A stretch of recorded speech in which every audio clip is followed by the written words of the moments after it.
This episode of The Dig is brought to you by our supporters at patreon.com and by Princeton University Press, which has loads of great titles, perfect for Dig listeners like you. One that you might like is The Fire is Upon Us, James Baldwin, William F. Buckley Jr., and The Debate Over Race in America by Nicholas Buccola. On February 18, 1965, an overflowing crowd packed the Cambridge Union in Cambridge, England, to witness a historic televised debate between James Baldwin, the leading literary voice of the civil rights movement, and William F. Buckley Jr., a fierce critic of the movement and America's most influential conservative intellectual. The topic was, "The American Dream is at the expense of the American Negro." And no one who has seen the debate can forget it.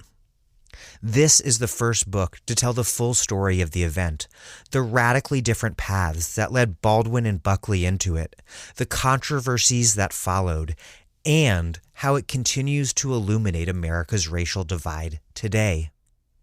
The Fire is Upon Us by Nicholas Buccola, out now from Princeton University Press.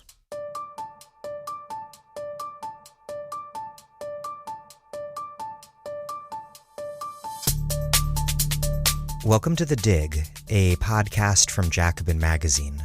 My name is Daniel Denver, and I'm broadcasting from Providence, Rhode Island. The rise of the far right is an unfortunately global phenomenon. Perhaps nowhere is the far right stronger than in the second most populous country on earth, India. There, the Bharatiya Janata Party, or BJP, continues in power under Prime Minister Narendra Modi after winning a huge victory in this year's elections. The BJP, however, isn't just a party. The vision of the BJP and their cadre organization, the RSS, is of an India where Muslims have no history and thus no right to belonging in the present, and of a country that becomes great again through nuclear-armed militarism. But while Indian politics have no doubt taken a bleak turn, they are far from novel.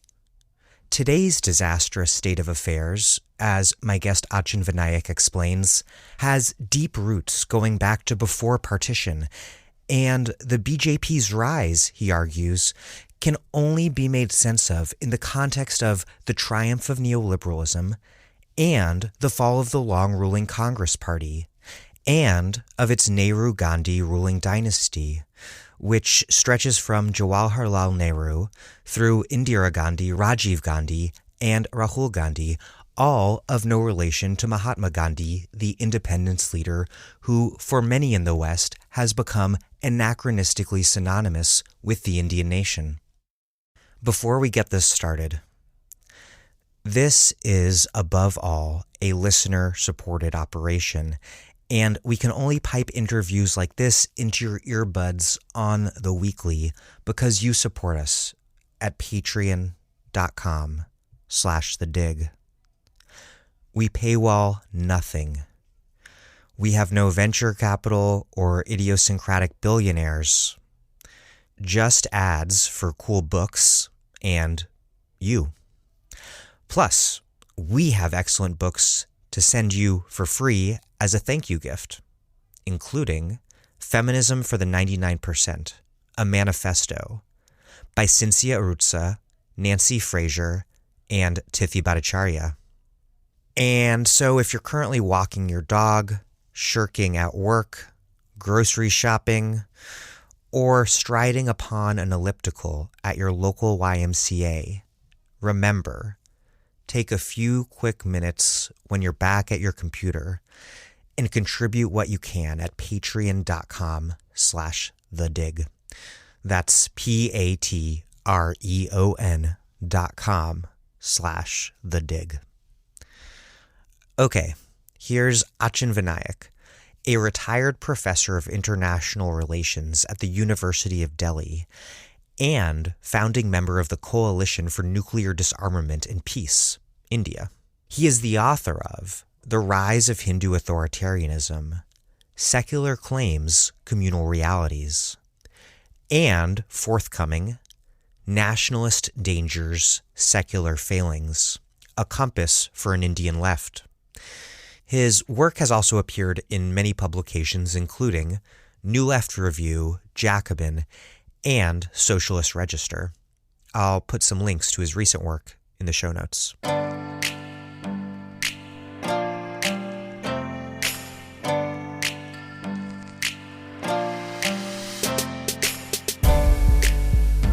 Achin Vanaik, welcome to The Dig. Thank you. To start off, a general question before we get into a lot of detail. Who is Prime Minister Narendra Modi? What is his Bharatiya Janata Party, the BJP, and how is it that it returned to power with such massive support in this year's election? Okay, let's take these three questions. First of all, Narendra Modi, as a young junior, started attending what were known as the local branches of the RSS, the Rashtriya Swayamsevak Sangh, or what's called the National Volunteer Organization, from a young kid. And he was very much indoctrinated in their ideology. And in his late teens, he became a member of the RSS and effectively a full-timer for the RSS. And he rose up in the ranks slowly. And the RSS provides personnel to the Bharatiya Janata Party at the level of secretaries and so on. And he was seconded to the Bharatiya Janata Party during the Ram Janmabhoomi campaign of the late 80s and the early 90s, and rose in the ranks there. Eventually, he was made chief minister of the Bharatiya Janata Party in Gujarat.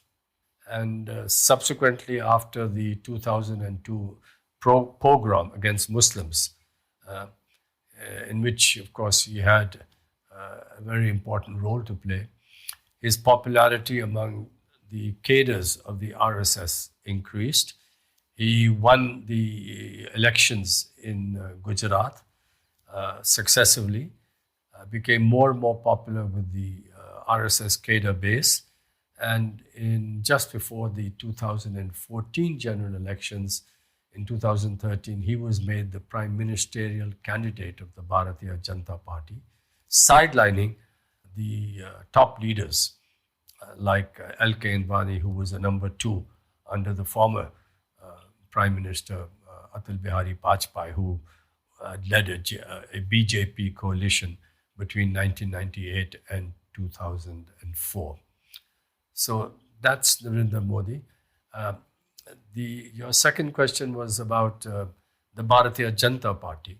The Bharatiya Janata Party is the electoral wing of the Sangh Parivar, or if you like, the family of associations and organizations connected to the RSS, which is the parent body. But this family now includes the Vishwa Hindu Parishad, or the World Hindu Council, which has branches in the US and worldwide. It includes a whole host of organizations, Women's Wing, the Trade Union Federation, a lumpen body called the Bajrang Dal, or the Soldiers of Hanuman, who are, if you like, a protection squad. And you have the BJP as the electoral wing. In its earlier incarnation from 1951 to 1977, the electoral wing was called the Jan Sangh. In 1977, it became part of the ruling coalition that deposed Indira Gandhi in 1977 when she had elections, hoping that this would legitimize the emergency, but she lost. And the Jan Sangh was kicked out of the Janata Party in 1979 because of its association with the RSS. But in 1980 onwards, it renamed itself as the Bharatiya Janata Party, and since 1980 made a successive rise to prominence and preeminence in the Indian context. The first time the BJP came to power was, the history of it is that one way of looking at its rise to power is to recognize that the decline of the Congress created a vacuum which the BJP eventually was able to fill. But in this vacuum, the process of the BJP coming to power actually followed three other centrist type parties like the Congress, which came to power in coalitions on three different occasions, but on each and every one of those occasions could not last the full term of office.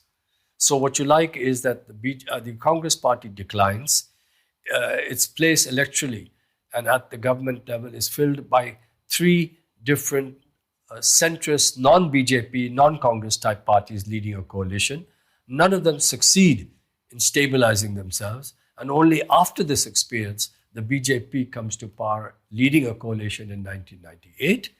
It falls in 2004. You have 10 years of Congress rule leading a coalition. And then in 2014, it comes to power as a single party majority, but with a vote share of only 31%. You have a first past the post electoral system in this country, which means that there'll be a disproportion between the vote share and the number of seats that you get in Parliament, in the lower house of Parliament, the equivalent of the House of Commons, if you like, in England, and the House of Representatives in the United States. But all other parties that have had a single majority rule, the Congress, have always had a vote share between 41% and 49%. In 2014, the BJP comes to power with a vote share, a majority, with a slim majority with only 31% of the votes, primarily because in the big states of the Hindi-speaking central India, central and North India, it's dominant. And then in 2019, in the recent elections, it increased its vote share from 31% to 37% and got a substantial majority in seat terms. So it's the concentrated character of its vote in the north, west, and center of India that accounts for why, even with a smaller vote share, it's had a substantial majority. But even though I'm saying this, don't underestimate the extent of hegemony that it has established and the popularity of many of the themes of its ideology. The BJP supports something called Hindutva, a form of Hindu nationalism that's often translated in English as Hinduness. What is the Hindu Rashtra that it seeks to build? And how have organizations like the RSS built so much power to advance what you describe as a form of fascism? Well, I call it a force with fascist characteristics. There's a debate in the Indian context about whether it's another variant or form of fascism or whether it has fascist characteristics. But either way, right, it's a very ugly far-right force with obvious fascist characteristics and represents the biggest danger. Now, Hindutva literally means Hinduness. You're quite correct when you point that out. It means Hinduness. And the argument basically is that Hinduness is the essence of India and is the essence of Indian nationalism. That is to say, Indian nationalism is founded on Hinduness, and therefore it's essentially a Hindu nationalism. So you have, if you like, as in many other countries, a essentialist, ethnic-based nationalism, a religious nationalism, which is supposed to be its core. So how did it expand and develop this notion? Well, there have always been competing nationalism, and during the national movement period, the other current conception of Indian nationalism was what was called a composite nationalism, which was led by the Congress party. But there have always been significant undercurrents of sympathy towards the notion of the Hindu essence of India. Hindutva is not to be confused with Hinduism. Hindutva is a political construct. Hinduism, of course, a religion, and like all religions, lends itself to political construction and shaping and religio-political movements and struggles. So they were founded in 1925, inspired by Italian fascism and German fascism. And until the mid-80s, electorally speaking, did not have much of a presence. But in terms of their influence in the north, west, and center of India, in civil society or in the pores of civil society, they definitely had this.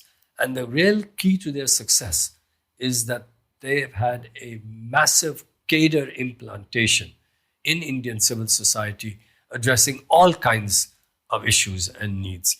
To begin with, in towns and cities, and now, of course, in the last 10, 15, 20 years, expanding even into villages and so on. But that cadre base has been absolutely central. It's had an ideologically committed and disciplined cadre base which kept it going. In much the same way, if you like, that the left traditionally has had a strong cadre base and which kept it going. For example, during the interwar period, which was a terrible period for the European left, nevertheless, left parties and radical left parties could say to their cadres that the future belongs to us. The morale was there, and it kept going.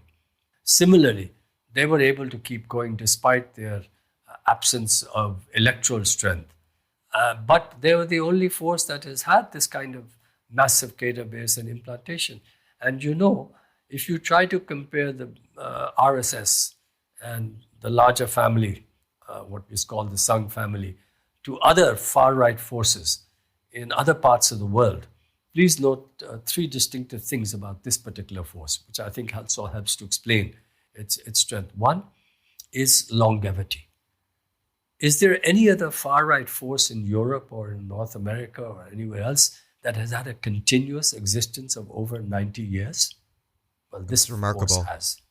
It's remarkable. Second, nowhere else in the world do you have far-right forces with fascist characteristics and so on, or whatever you want to call them, that have so massive an implantation in the pores of civil society.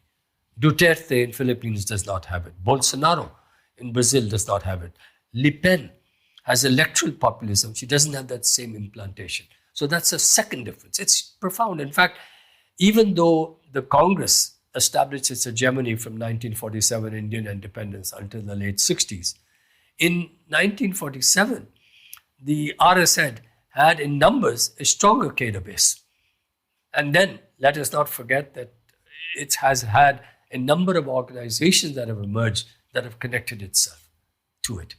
Let's not forget that, like, say, Hamas in Egypt, because it has implantation in civil society and addresses all kinds of needs, even secular needs, development needs, disaster relief, as well as cultural and ideological organizations and so on. It was able to take great advantage, and no other force in India has had this kind of implantation except for the left parties in certain parts of India.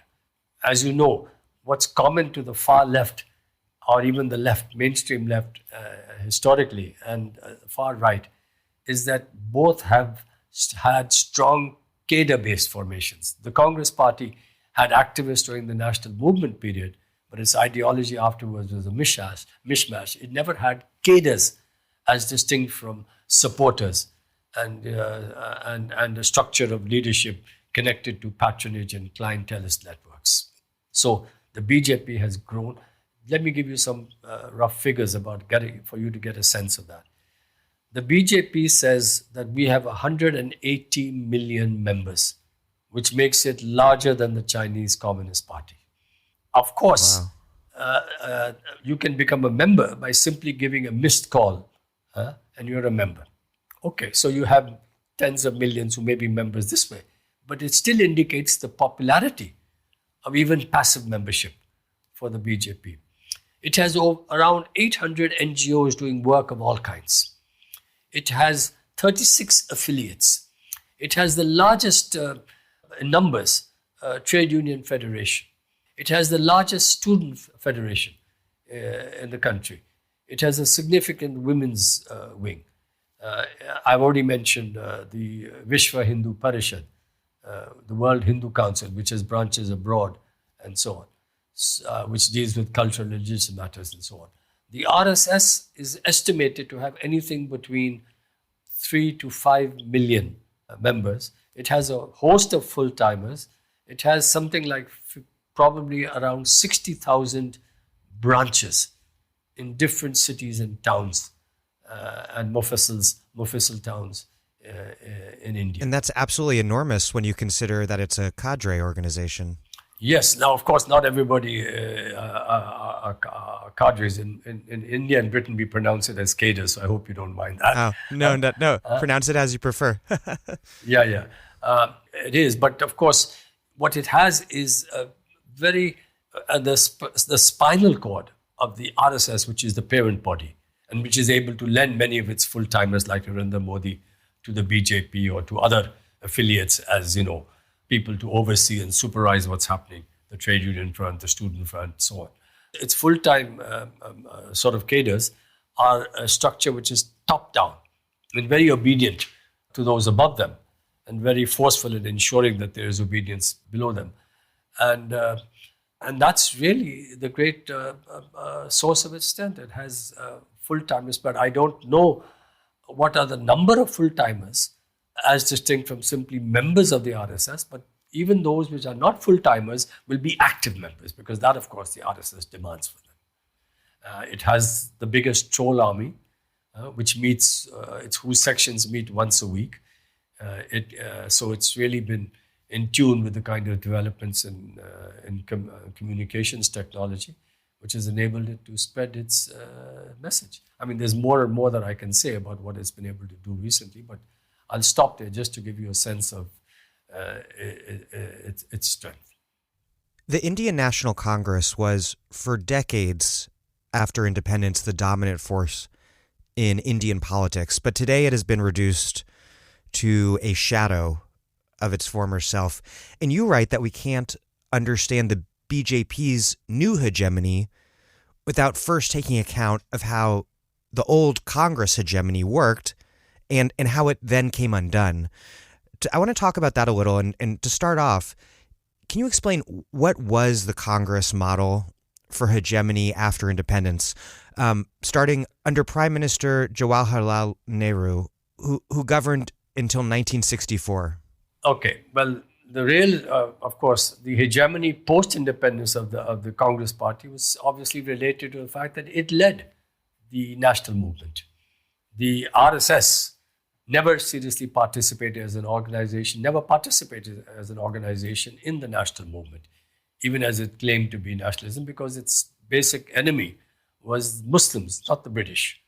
So the Congress success after independence, and the reason why it could establish a hegemony was because of the enormous prestige that it had secured, and second, Gandhi and the leaders of the Congress Party had established a kind of network of support among rural leaders, among the rural elite and elsewhere, which of course sustained it for a decade and a half after independence. It did not have a seriously coherent ideology on the basis of which you could talk about it having the kind of ideologically committed and disciplined cadres that the RSS had, because its ideology was something of a mishmash. Socialism in the sense of welfare capitalism, secularism in a kind of loose sense of a composite nationalism, non-alignment in its foreign policy, and commitment to certain notions of democracy, having elections, certain basic civil liberties and rights, which of course gave it credibility. And if you ask me, what was the single most important reason for it, for having a hegemony that lasted till the late 60s? Nehru dies in 64, and I would say it's really in 1967 that you have a break from the Congress Party. Well, I'll just say something about.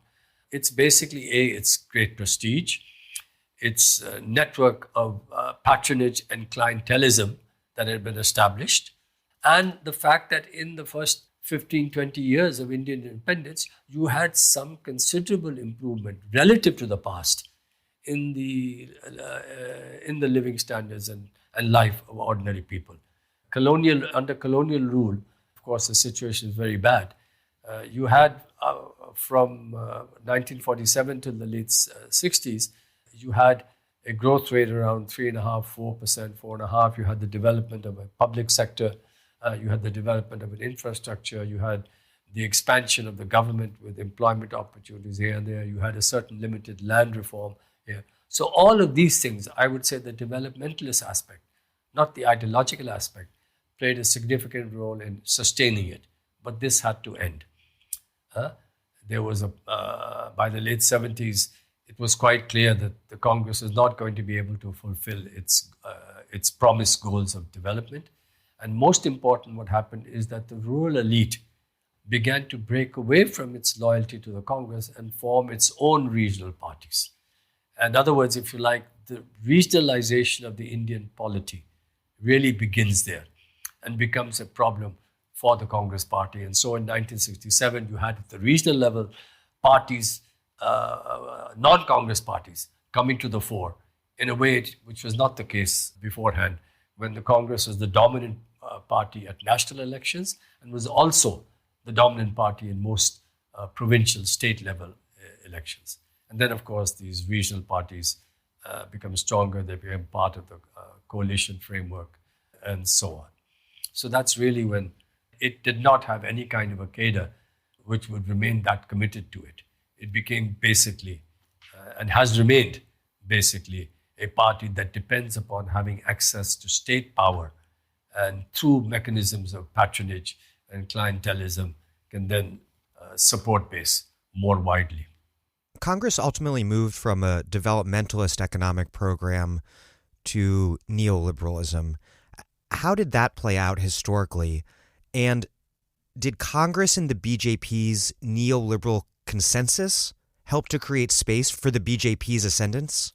Well, let me put it this way. What happened, of course, is that the earlier sort of economic ideology was the sort of third world equivalent of a kind of Keynesianism. It was a state-led developmentalism. However, in India, this state-led developmentalism, unlike, say, in South Korea, actually did not succeed. India did not establish under Nehru and even after his successors a successful developmentalist state. So that was a serious failure. Given this kind of failure, and given the fact that you had a rising ruling class, a bourgeoisie in India, which was becoming stronger but was looking to make itself even stronger and was somewhat frustrated by the fact that you still had a significant public sector and so on, it put pressure, along with, of course, the changes that had taken place on a global scale to move towards a neoliberal direction. And in this respect, the Indian experience, if you like, is similar to the experience in other countries and how they move towards a neoliberalism. Let me put it this way. Let us see neoliberalism as a direction, not a state of affairs. What that means is that different countries in the world are all going in the same direction, but they have different starting points and they move in that direction at a different pace and sequencing of changes and reforms. So you have from the late 70s onwards a shift towards neoliberalism in the United States, Reaganism, Thatcherism, elsewhere with the end of Mitterrand in France. The failure of Mitterrand, once he comes to power, you have a move there. Everywhere you begin to have this kind of move in capitalist societies towards a neoliberal order, reflecting the failure of Keynesianism, and only possible because there was a serious defeat of the working class movement in many of these countries. So in the case of the United States, the defeat of PATCO. In the case of UK, the defeat of the miners' strike. In India, in fact, the turn towards more neoliberal direction took place after the 1982 defeat of the massive textile workers' strike in Mumbai and all that. So you will have to connect also the political dimension. In other words, what I'm suggesting is that politics precedes economics in the sense that changes in the political relationship of forces becomes a crucial factor for the shift in economic direction. This shift in economic direction can only be stabilized in different countries if the main opposition party also accepts it. So in the United States, you have, and the first reaction in the opposition party is to fight against it. But then, of course, if it's defeated, like, for example, the defeat of Jesse Jackson, involving a struggle within the Democratic Party, which then gives rise to the New Democrats under Clinton, or in the case of the Labour Party, right, the New Labour after Benism is defeated, the New Labour under Blair. In India, you didn't have an organizational fight within the Congress party. You had the Congress party, not an opposition party, leading towards neoliberalism. In the 80s, the BJP electorally was not significant. Its focus in the 80s was much more upon developing itself through the great Ram Janmabhoomi movement. But the BJP recognized that if it was going to be a significant player, it had to get the ruling class on its side.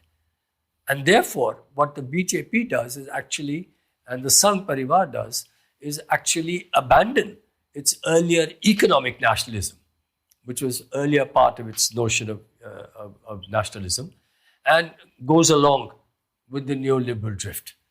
But the actual neoliberal drift was started by the Congress. It did not have a consensus to begin with from the BJP, gets accelerated after 1991 by the Congress. But by that time, after its acceleration, virtually all the parties, except for the mainstream left parties, are on board with the neoliberal direction. So when the BJP comes to power in 1998, it's very much part of the neoliberal consensus. The mainstream left tried to fight against it, but in West Bengal, in order to advance industrialization, made serious concessions to it. So it caught itself in a trap in which its rhetoric was anti-neoliberal, but its practice was not.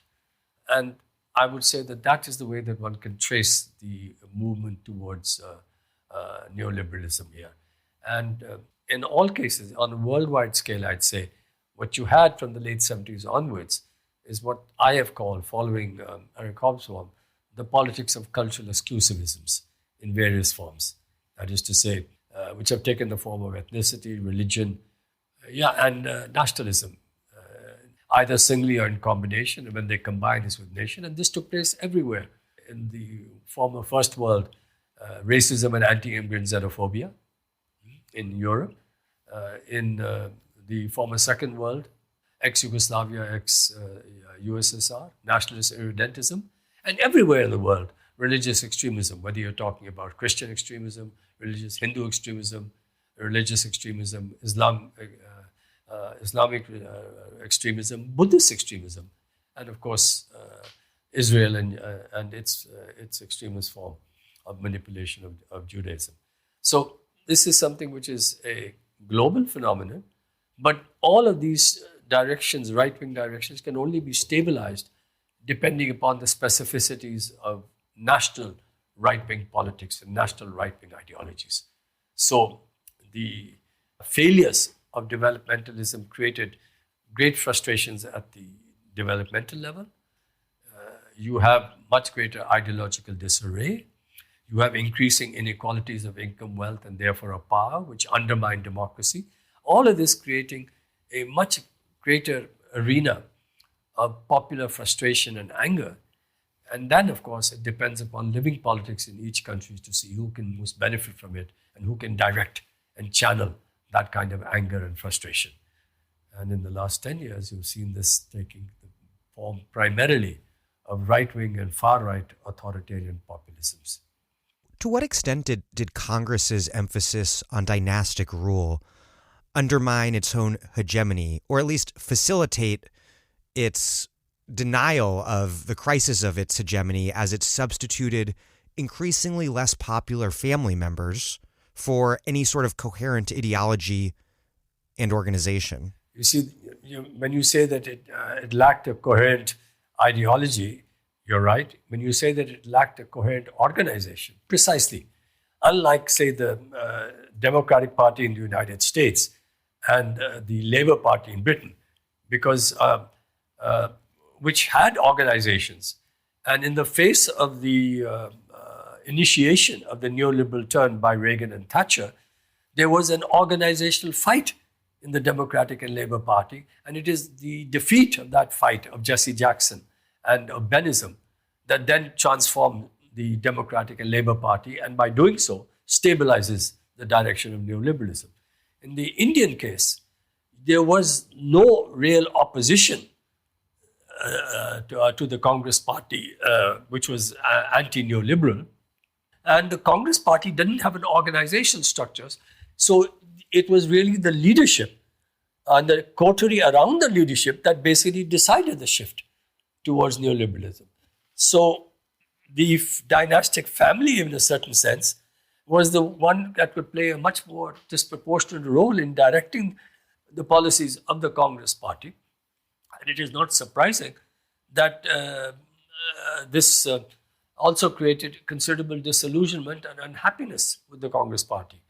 Now, the important question here is that why is it that the Congress party could not have a coherent organization?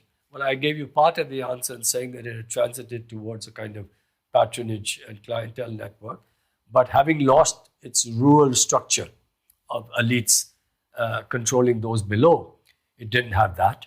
It didn't have a coherent structure. What it had, if you like, were different factions within it, and those different factions only being assuaged by whenever the Congress party can come to power. And since there are different factions, you need some kind of an arbitrating mechanism. And that arbitrating mechanism was the family. And to this day, given the different factions, because there is not a strong, coherent ideology that the Congress party has, the family under Sonia Gandhi and Rahul Gandhi still has to play this kind of a role of arbitrating, except that the whole Congress structure and the whole Congress party has now declined so seriously.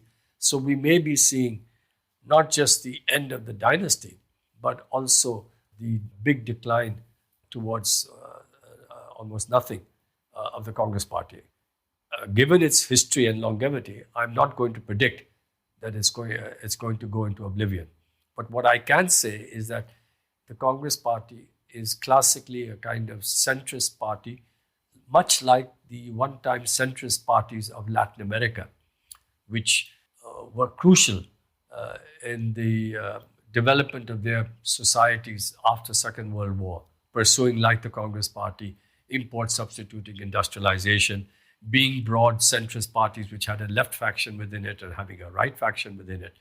And over time, as you have a failure of their project in Latin America, what do you see with these centrist parties? All kinds of centrist parties that you have in Bolivia and Peru and Brazil and so on, and Colombia, you have them either becoming smaller, transmogrified into much smaller, explicitly right-wing rather than bourgeois centrist parties, or going into oblivion. What we have seen in the case of the Congress party is that it is transmogrified into a much smaller, explicitly right-wing party, but not yet gone into oblivion. A key moment in the BJP's rise, which you referred to earlier in the interview, was the Ram Janmabhoomi campaign, a massive Hindu nationalist movement launched in the late 80s that led to the destruction of the 16th century Babri Masjid Mosque, which Hindu nationalists claimed was the birthplace of the Hindu deity Ram.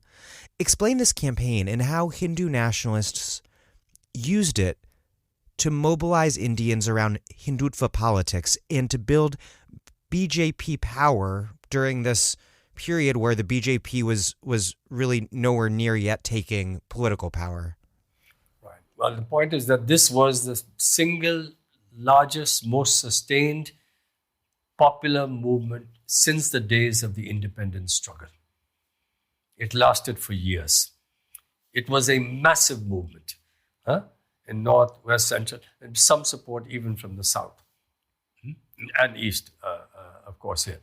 Now, what did this do? It galvanized the cadre force. It connected the cadre force and growing and other sympathizers to everyday ordinary people in a variety of ways. They were extremely creative in finding ways to connect with ordinary people, saying that there should be a Ram temple that should be built there. We cadres are going on religious procession. This was a period of tremendous religious processions of all kinds of caravans, all sorts of creative things. Of course, reinforced by an enormous amount of literature that came out, reinforced by the popularity of a TV serial on Ram, and so on.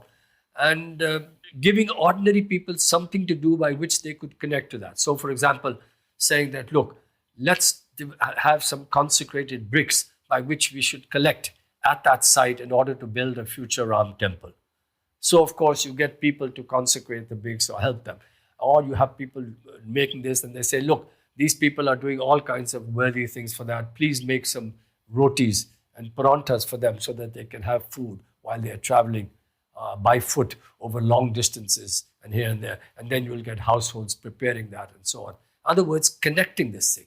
The amazing thing about this campaign is that even as it played on religious sentiment, let's make a distinction between the average consciousness of those who supported the movement and the leading elements, which are, of course, the members and cadres of the Sangh Parivar, the RSS, and the VHP, which played a very big role in this in particular, because of the cultural religious value. What do I mean by this? The average consciousness of most of the Hindu supporters for this movement was something like this. You know, there is a mosque there. We are not saying destroy the mosque, but what is wrong if there's another temple that is also built there? So you've already got support for the idea that we must build a Ram temple. However, what determines the final goal and outcome is not this average consciousness. It's the consciousness of the leading elements, which was always that we are going to destroy the mosque, because what is much more important than building is to destroy it. Right. And ultimately, that's the outcome. And in fact, that is something that people like Lenin understood very, very clearly when he made the point about how the direction of any movement is really determined not by the average consciousness, but by the consciousness of the most active elements. So I think this is one thing. And please note also that this is a construction of a mass movement around an issue whose negativity belonged to the 16th century. It is a constructed issue. In fact, you have this extraordinary situation in which you have large parts of the Indian diaspora in the United States, for example, who have left India, who have come to the United States, are going to stay and want to stay in the United States for all their lives and for their children, who have no intention of settling back in India, who are jumping onto this movement and telling that Muslims in India who are staying here are guilty in opposing this movement. It's quite an extraordinary state of affairs. And everybody has forgotten that, in fact, in the 16th, 17th, 18th, 19th century, Hindu temples were never open. The overwhelming majority of Hindu temples were never open to all Hindus because of the caste system. They were either for some particular sect or they were for some particular caste. All this is actually forgotten. What I'm suggesting is that what you have is the most remarkable construction of anger, of grievance, where they had no business existing. And the fact that they have succeeded in creating this, and creating this on a literally artificial rather than historical wrong of any kind, on an artificially constructed wrong. And the fact that they had so much success is an indication, if you like, of how successful they have been. Because it's always much easier to create a large movement about something that is genuinely felt to be and is genuinely a historical wrong, as distinct from one which is an artificially constructed wrong. To what degree has the RSS and the BJP, to what degree have they had to remake Hinduism to suit their politics? How, as a coherent, unitary religion, how does their vision of Hinduism and the one that they're attempting to make a reality, how does that compare to what Hinduism has been empirically, historically? Well, you see, there have been different understandings of what Hinduism is. One argument is that Hinduism has always been characterized by what's called a high tradition and a low tradition. So you have a higher philosophical tradition and you have a lower tradition of practices of various kinds here. That has been one view, if you like, the great tradition and the little tradition, which you can talk about with regard to Islam or perhaps Christianity even, or whatever. That has been one view. A second view has been that Hinduism is a mosaic with so many different practices, but there are certain to a few singular things that cut across this mosaic and actually ensure that this mosaic fabric remains stable. That's one. the third position, which I hold to, which I think is most accurate, that Hinduism actually is a congeries of different sects and practices which never knew anything about each other and which had no real connection. If you like, what's happened is that the very term Hinduism is as a religion comes much, much later, not before the Common Era or even up to the 14th or 15th century. According to very prominent and respected historians, the word Hindu as a self-appellation for people in India really begins in the 16th century. Historically, before that, the term Hindu comes from the word Sindhu, which of course was the expression that came from Western Asia as to the land beyond the Sindh River, the people of the land beyond the Sindh River, Sindhu, and therefore Hindu, etc. here.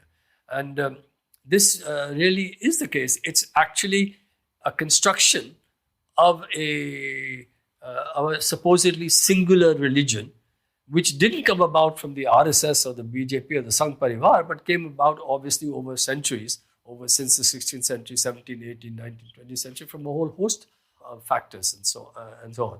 And of course, what's happened is that the RSS has been able to seize on this and promote it. And today, Hindutva is seen, most people see themselves as belonging to some religion called Hinduism, which has its own diversity of practices and so on, but seeing themselves as belonging to that here and accepting that there is. Is it in part a form of Orientalism? Well, in a sense, it has its connections with what you're saying, because the idea of a singular Hinduism or a Hindu religion was really, in many ways, a reflection of the understanding of religion that Europeans had earlier on, and which they could then, of course, impose on the Indian case. But it's also something that has been constructed in the Indian context by those within the national movement. Before you can have, let's understand what happened during the national movement period, because that's also the area where you have a construction of a stronger sense of Hinduness. Remember, I said earlier, I talked about composite nationalism. Yep. Well, what is colonialism? Colonialism represents a defeat for those who are colonized. In the 19th century, you begin to have a number of Indians who are now confronted with the reality that they have been defeated by colonialism. They have to have a sense of self-worth, if you like, elites, have a sense of self-worth. How do they get this sense of self-worth? How do they have a sense of themselves in the face of the defeat of colonialism? Well, they can't have it at the material level. They can't have it at the technological and military level, because that the British had. So where is the area in which they can talk about themselves as having a sense of self-worth and a superiority in many ways that the British do not have? And that could only be in the area of culture, religion, and spirituality. And therefore, you have the beginnings of a construction of this idea of Hinduism as a remarkably tolerant religion, a common religion, a religion which did not have the same kind of propositional truth as the Semitic religions, and therefore does not have the horrors of crusades and jihads and so on. And let's always remember that before you can have a political nationalism, you have to have some kind of cultural nationalism. And then what happens during the national movement period is that you have competing nationalisms. You have one which talks about the unity of Hindus, the RSS perspective, which also some leaders within the Congress, like Sardar Patel and others, were very sympathetic to. And then you had another one, which was the idea of a composite nationalism, based on the idea that the remarkable thing about India is not so much that it was always Hindu, but that it was always so diverse. And therefore, you have had throughout the ages a unity in diversity in India. So you've got your unity of Hindus and your unity in diversity. But those who talk about a unity of diversity then have to point out or locate what is the source of this unity in diversity. And since, of course, it is supposed to be very, very old, it means it must predate the coming of Islam in India, which really comes from the 7th, 8th century onwards. And therefore, it's much more inclined towards implying or explicitly saying that this is really connected to the wonder of Hinduism, of Brahmanical Hinduism. So you begin to see this kind of construction here. And then this construction gets accelerated during the national movement period. And after independence, even so, let me give you one simple example of this. Do you know that the 1931 census under the British said that what we call tribals are animists. Their religion is animism. In the first census undertaken by anthropologists after India gets independence, your tribal population are now put under the category of Hindus. Yes, and of course now you have a whole process in which they are being Hinduized and so on. But my point is, of course, is that if you recognize that Hinduism is not a thing but a congeries of sects, that doesn't prevent the process by which these congeries of sects can come to see themselves as having a certain singularity and so on. And everybody is putting pressures in various ways and trying to find that. Yeah. And you get a sense of solace and support from being part of a larger religious fold and so on. In other words, this religious identity is constructed. In a way, there seems to be a religious parallel here to the history of nationalism in the terms of the rise of the modern nation state alongside colonialism, requiring that decolonization take the form of anti-colonial nationalism, or seeming to require. Obviously, there was debate around that. And similarly, it seems almost that Hinduism has to become this, coherent, unitary thing that it never was in order to exist in a world where religious identity is in many ways shaped by monotheistic religions. Okay, here I'd say one thing, that the crucial question is really the question of nationalism and the nation. And the question really is that nationalism is a construct, obviously. The nation is a modern construct. There is, however, a minority that insists that nationalism is a modern construct. It's obvious because it belongs to the era of mass politics, which is something that's modern. The nation state is a form of the state that is also modern. But there is dispute among scholars about whether the nation is old or new. The nation is cultural and political. We all agree. But there's a difference between the modernists who insist that, in fact, the political dimension of the nation is much more important than the cultural dimension. In contrast to those who insist that the cultural dimension is more important than the national dimension. So you have, if you like, different understandings of nationalism: ethnic, civic, something else also. But these are the two standard categorizations, ethnic and civic. I would prefer to talk about it as something like this, is that all nations, as you know, as others have pointed out, invent a past for themselves. The question of a civic nationalism is that the civic nationalism tends to be far more tolerant and open than an essentialist nationalism. Let me put it slightly differently. There are two ways of looking at nationalism. One is to see it as something that belongs to the past, as a kind of inheritance. If you see it as an inheritance, there is always going to be dispute about who are the proper inheritors and what is the proper inheritance. That inheritance, that essentialism, if you like, can be religion, it can be a particular ethnicity, it can be language, it can be whatever, customs, blood, whatever. The second way of looking at nationalism is to say that it doesn't belong to the past, it belongs to the present and the future. And that is to say, nationalism will be what we make of it. The strength of this second position, and of countries even like the United States and Australia and others, which are basically immigrant societies, is that there's far more scope for being American or Australian in different ways. In other words, there are different ways of feeling and believing that you are an American or an Australian. But if you have an essentialist concept, what you're basically saying is that this is the most important, this is the only way in which you can feel truly Indian. And if you don't understand this and if you don't accept this, then you are in danger of weakening us and we will not tolerate it. And that, of course, is the kind of message, if you like, that an Islamic state of Bangladesh will give to its Hindu minority, or the Islamic state of Pakistan will give to its Ahmadiyas, who is a sect that is not considered to be Muslim, how the RSS and many others in India will say to their Muslim minority.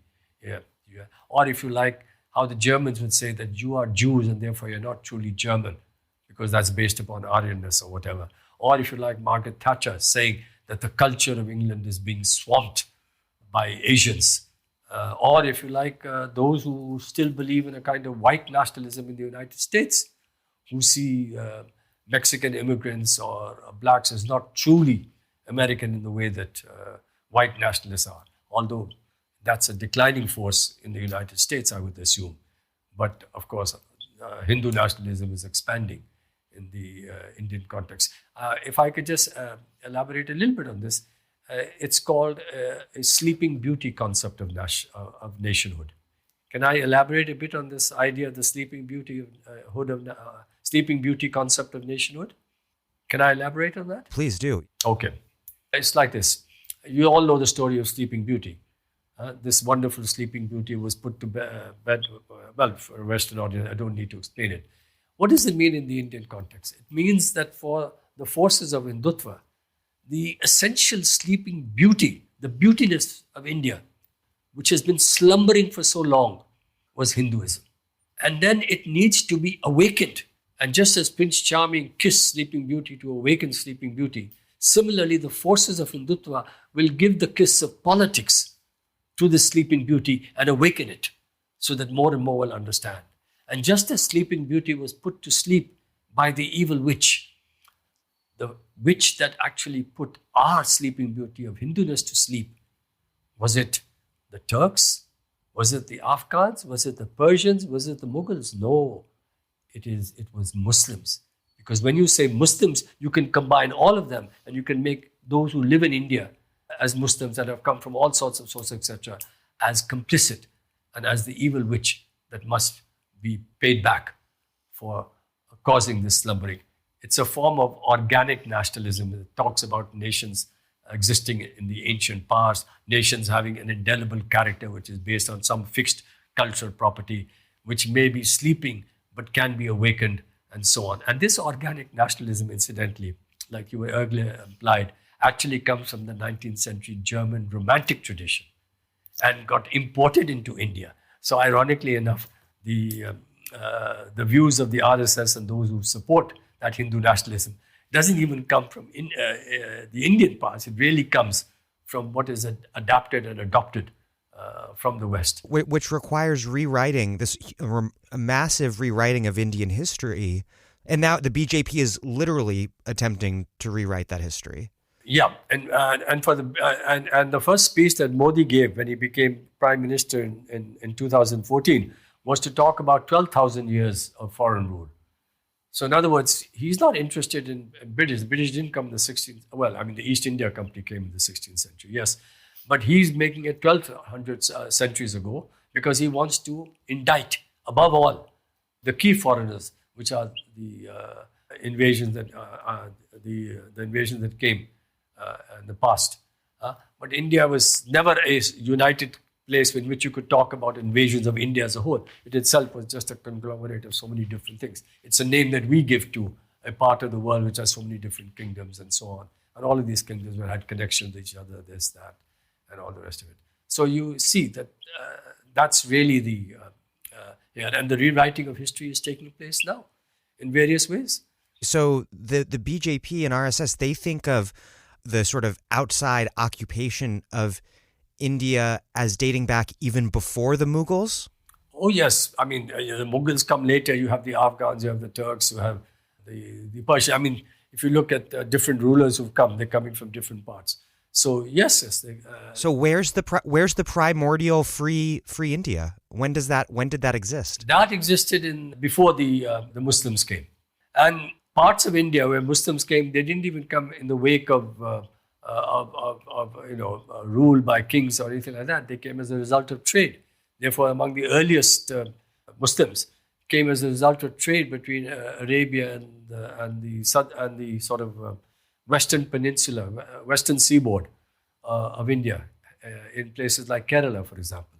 You have Christians coming to India before Christians went to Western Europe. It's coming in the third or fourth century CE, after the birth of Christ, after the Christian era. So, in fact, you have many countries which are Christian becoming Christian much later than Christians coming to India. You've always had these various movements, this, that, etc. Buddhism and others are accepted as part of India because one thing which Hindutva argues is that there are religions which are indigenous to India and they are really part or connected to Hinduism, so they're okay. But those people whose motherland and whose religion is not indigenous to India are not really Indians. So, for example, Buddhists will be accepted as part of indigenous to India and so on. Jains would be accepted as there. So they don't have that many problems with them as they will have with and Sikhs. But they will have, of course, with Muslims, Christians to a lesser extent. But the population of Christians is only about 2.5%. The population of Muslims before partition was about 1/3 and now around 14%. And they have problems with communists who are supposed to have a religion which is foreign and who do not owe fealty because of their internationalism to the Indian nation. Speaking of the partition, to what extent was the 1947 partition ending British rule and creating India and Pakistan, which killed, I've read estimates of between 1 and 2 million people and sent many, many millions more moving from their homes across the new international border, to what degree was that a foundational moment of transition from colonialism to a post-colonialism, a post-colonial India that would in many ways come to be defined by repeated acts of communal violence? Well, two things. It was very, very significant, as you say, but it was not something that was guaranteed. And the primary responsibility for this, unlike much of what is conventional history in India, was really has to be assigned to the Congress party, which was not prepared to accept a much looser confederation, which Jinnah, the leader of Pakistan, the first leader of Pakistan, would have accepted, but was prepared to go along with partition because it wanted a much more centralized and united India in which the Congress would be dominant. So a lot of the blame for partition doesn't really lie, although it is certainly shared, does not lie, in my view, primarily with Jinnah, which is not to excuse his own communal appeal, which of course comes later as a way of also strengthening his leverage and bargaining power and so on, but that doesn't justify it. But he was always more open to the idea of a confederation, but very much worried that in a Hindu majority country, what would be the situation for Muslims? And ultimately, of course, we have the tragedy of partition, which is blamed on Pakistan in most cases, not just by the Sangh or the BJP or the RSS, but by many others who would see themselves as liberals and so on. And that becomes an important moment in terms of anger, even if it is submerged, as to what Pakistan has done or what Muslims did and so on. It's unfair in many, many ways, but yes, it has been a defining aspect of post-independent India. It did not immediately lead to communal violence because of the horror of what had happened over there, and the assassination of Mahatma Gandhi actually bought time so that you had a period in which you had lots of Indians, the Congress party as the inheritor of what was called the composite nationalism, recognizing the dangers of what could happen.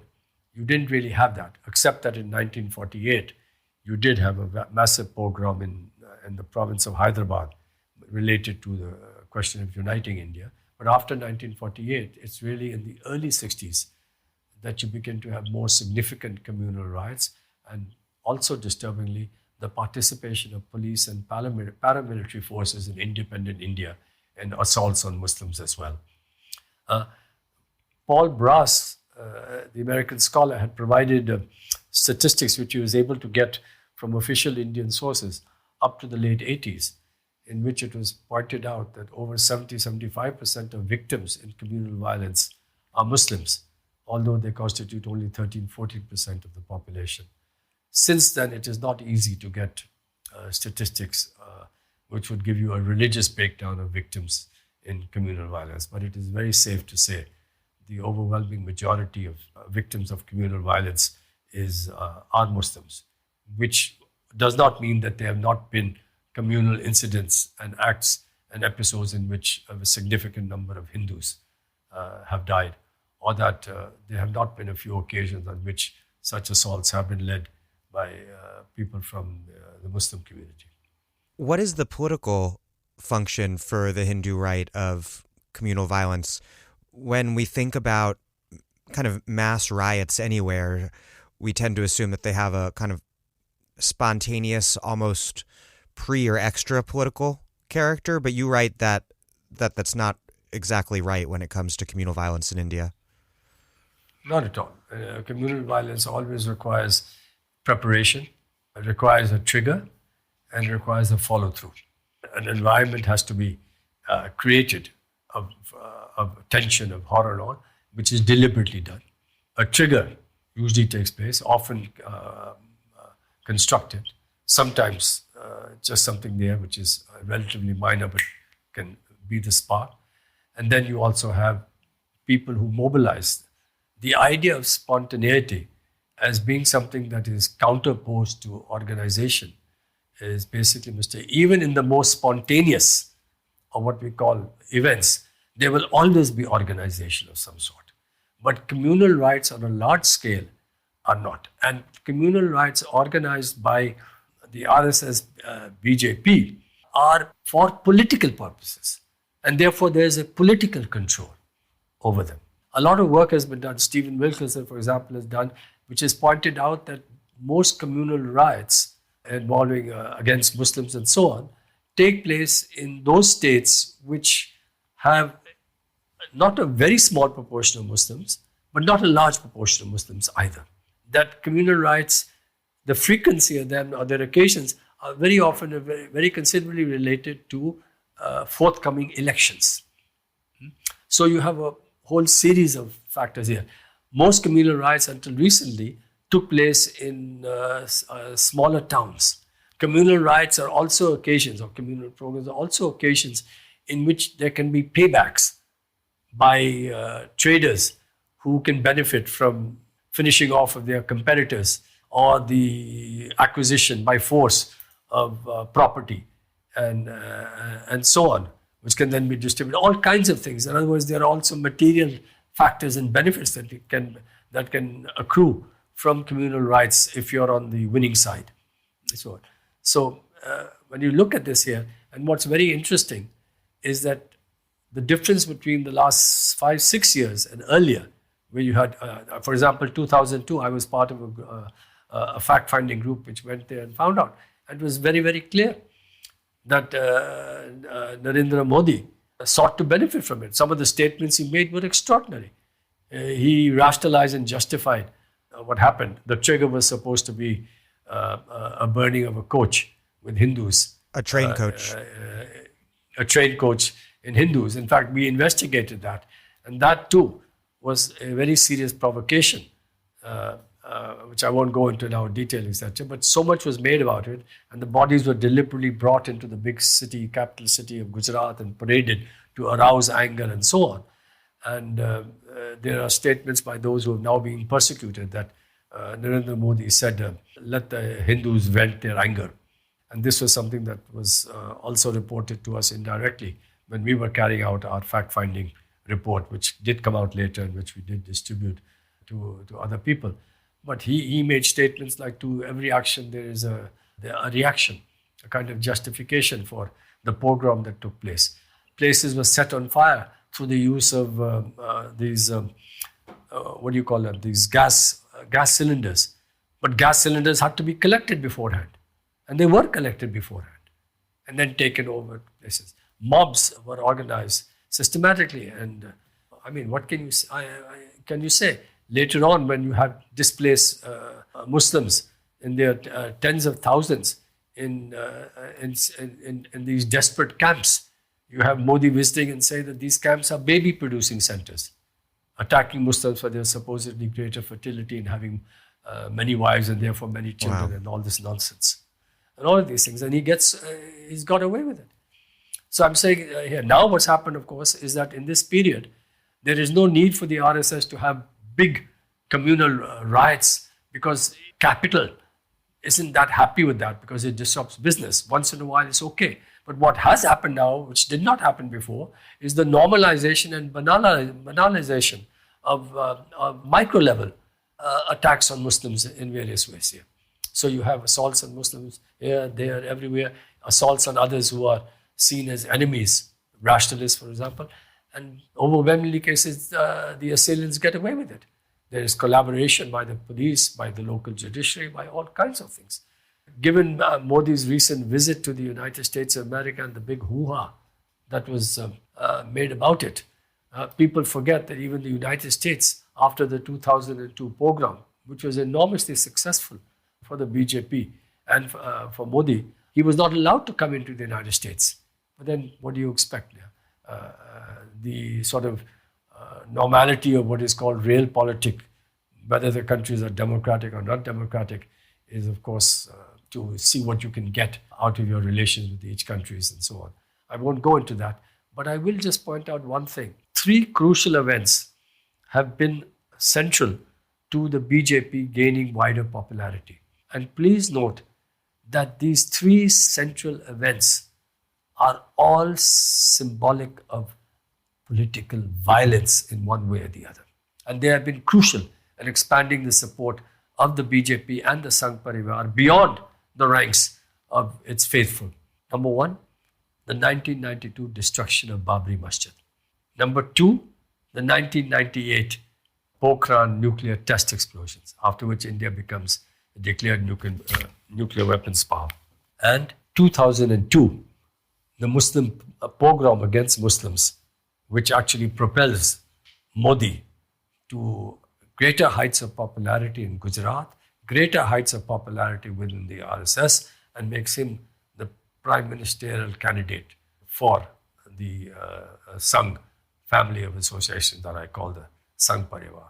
And these are all seen in their lexicon, the RSS Hindutva lexicon, but beyond that as well, as expressions of the path towards a stronger. It's an extraordinary state of affairs. I'm Naomi Klein. You're listening to The Dig, as well you should be, and you can support them on patreon.com. This episode of The Dig is brought to you by our supporters at patreon.com and by Verso Books, which has loads of great left-wing titles, perfect for Dig listeners like you. One that you might like is Without Apology, The Abortion Struggle Now by Jenny Brown. With an anti-abortion majority on the Supreme Court and several states attempting to outlaw abortion altogether, many activists are on the defensive, hoping to hold on to reproductive rights in a few places and cases. This spirited book shows how feminism can start winning again. Jenny Brown uncovers a century of legal abortion in the United States until 1873, recalls women's experiences in the illegal days, and shows how the women's liberation movement of the 1960s really won abortion rights. She draws inspiration and lessons from the radicals of the Red Stockings, the Army of Three, and the Jane Collective, putting together a roadmap for today's organizers, from the Black feminist argument for reproductive justice, the successful fight to make the morning after pill available over the counter, and the recent mass movement to repeal Ireland's abortion ban. Brown argues that politically conservative nonprofits have been setting the agenda, emphasizing rare tragic cases and relying on the rhetoric of choice and privacy. Instead, it is time to return to the fundamental ideas that won legal abortion in the first place. Women publicly telling the full truth of their own experience, demanding repeal of all abortion restrictions, and showing how abortion and birth control are the key demands in the struggle for women's freedom. Without Apology, The Abortion Struggle Now by Jenny Brown. Out now from Verso Books. As you just mentioned, a major theme for the BJP and I suppose for Congress as well, has been to make India a strong country. This is visible from the failed war against China in 1962, repeated wars with Pakistan, the repression in Kashmir and against Naxalite Maoist rebels in the east, the successful quest to become a nuclear power, and the refusal of Pakistani overtures for denuclearizing South Asia. Even maybe we could include recent advances in space exploration. What is this idea of post-independence India needing to be a strong, even masculinized India, something that is almost precisely the opposite of the image of India, at least as seen from the West, embodied in Gandhi in the nonviolent resistance movement? First of all, you're right in saying that the vision that guided Nehru and his successors is different from that of Gandhi. Gandhi didn't really think much about international affairs or foreign policy, apart from seeing himself as a kind of exemplar that should be followed everywhere and so on. In fact, his role in what was known as the Khilafat movement, his idea of how to bring about a composite nationalism was that you have to have Hindu-Muslim unity, which meant that he supported the struggle by certain sections of the Muslim community in India when the Caliph in Turkey was overthrown of the Ottoman Empire. Now, that's a pretty odd statement to make because it indicates that for Gandhi, what was important was to forge an Indian unity on the basis of existing religious identities rather than on the basis of a secular cutting across of these religious identities. And he certainly wasn't bothered about the fact that although India was struggling for independence from Britain, so too were many countries in the Arab world. And many countries wanted to get rid of the yoke of the Ottoman Empire. And here you are supporting the establishment of the Caliph and all. So his own view on international affairs was both limited and partial. But he certainly wasn't a votary of the kind of realpolitik, aggressive, highly militarized Indian nationalism that emerges later on. Nehru was a votary and one of the principal spokespersons for the non-aligned movement. The most important thing to understand about the Third World non-aligned movement, and I've written about this, is that there's no real such thing as the Third World, because within the members of the Third World non-aligned movement, there were a number of countries that were considerably advanced and could not really be called the Third World. That there was no real such thing called non-alignment, and that there was no such thing called a movement. Non-alignment was basically a posture, in many ways hypocritical, adopted by the national bourgeoisies of newly independent countries in Asia and Africa and elsewhere to maximize their maneuvering space, even though most of these countries were aligned with either the West or the East. India was less aligned, so it could claim to be the more non-aligned of the non-aligned. But given its position on Kashmir, was certainly more dependent on the Soviet Union for support in the UN and others when criticized or opposed for its history of behavior vis-a-vis Kashmir or elsewhere and so on. So there, but in that whole period of what was called non-alignment, India does make sure under Nehru and his successors that India must be unified. And if this means using violence and force to prevent secession from the territories established by British India for independent India, such as in Nagaland or in the question of Kashmir, which is another story, it was certainly prepared to do so. People forget that India is one of the few countries that completely swallowed one neighbor, divided another. It completely swallowed Sikkim, a protectorate, which is still a separate country, in 1975. And its role in the Bangladesh national liberation struggle was certainly motivated by strategic calculations about weakening Pakistan, which is why it intervened when it did, when in fact the leaders on the ground in the Bangladesh struggle were happy with the support of India, but were saying that give us 1 year and the liberation of Bangladesh will be done by Bangladesh itself. One of the best books on this is by Larry Lifshulz on the unfinished revolution and text. And of course, if you look at material of that period, you will find that that's the case. And since then, the Indian government, more so in the post-Nehru period, has played a role in all kinds of activities. It's sent its troops to the Maldives in 1988 in a civil war which has no business to intervene in. Because it was a transfer of power from the British, it took a very strong paternalistic attitude toward the Highland Crest kingdoms. Sikkim was absorbed. Bhutan and Nepal were treated quite roughly. My point is that even on the Chinese border, it could have been resolved if the Indians had not adopted the kind of thinking or policy which came from the fact that its struggle was to transfer power, and therefore it adopted, if you like, the perspectives of the British and the understanding of the British as to what were the territorial boundaries of India. There's a lot more to say on this. I'm deeply critical of the Chinese for their behavior in Tibet, as I am of India in their refusal to accept the independence of Nagaland. In fact, the leader of Nagaland, Fizo, was told by Gandhi when he said he wanted independence for Nagaland. Nagaland was never part of pre-colonial India, nor even part of what's called by the RSS Akhand Bharat. Gandhi's reply was that insofar as we are fighting for independence from Britain, how can one say no to you if you want your own independence? But of course, this is something that the Indians certainly did afterwards. And Gandhi's own limitations comes across in the sense that he applauds.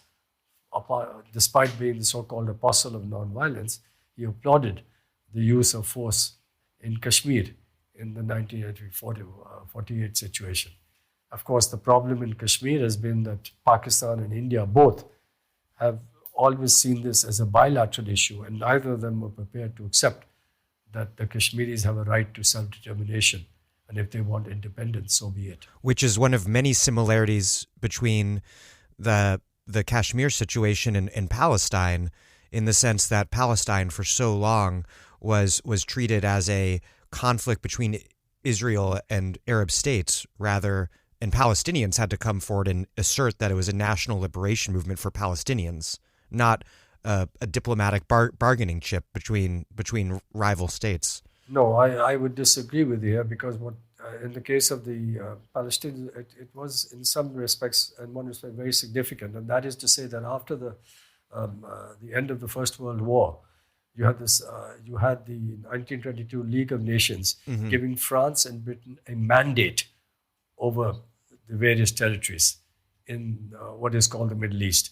And this mandate was a form of indirect rule in which there was the ultimate promise of an ultimate independence to these territories.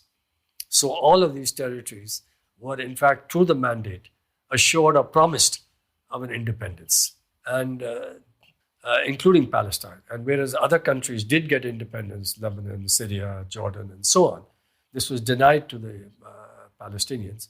And there was a much stronger collaboration of British imperialism in helping migration of Jews to Palestine, and the role that they play later on here. So the similarity is not quite there, but if you're trying to point out the fact that they are occupied territories, yes, they are occupied territories, but you'll have a lot more people, because of the peculiar history of Palestine, you'll have a lot more people in the West and others who will accept that that is an occupied territory. And that Israel only now, because of the rise of the right and Trump and all, and because, of course, the leadership of Western Europeans are so pathetic, they are getting away with the idea that that they can expand their control over what is still called the occupied territories in officialese in the UN and elsewhere. But you don't have an officialese or informal recognition by other countries that Kashmir is an occupied territory by India, as distinct from progressive groups and all saying that it's occupied and so on. So there is this important difference there. But in terms of repression, brutality, well, one difference between Palestine and Kashmir, which does not redound to the credit of India, is that the ratio of armed personnel to civilians in Kashmir is greater than that in the Palestinian occupied territories, or anywhere else in the world. You write that there's 750,000 Indian armed personnel in Kashmir. Yeah, that would include police, paramilitaries, and armed forces. Yes. Incredible. Yes, it is 1 to 10, whatever. Overwhelmingly in the valley, not in the whole province, Jammu and Kashmir, but overwhelmingly in the Muslim majority valley, and that has been there, and that has been there for a long time.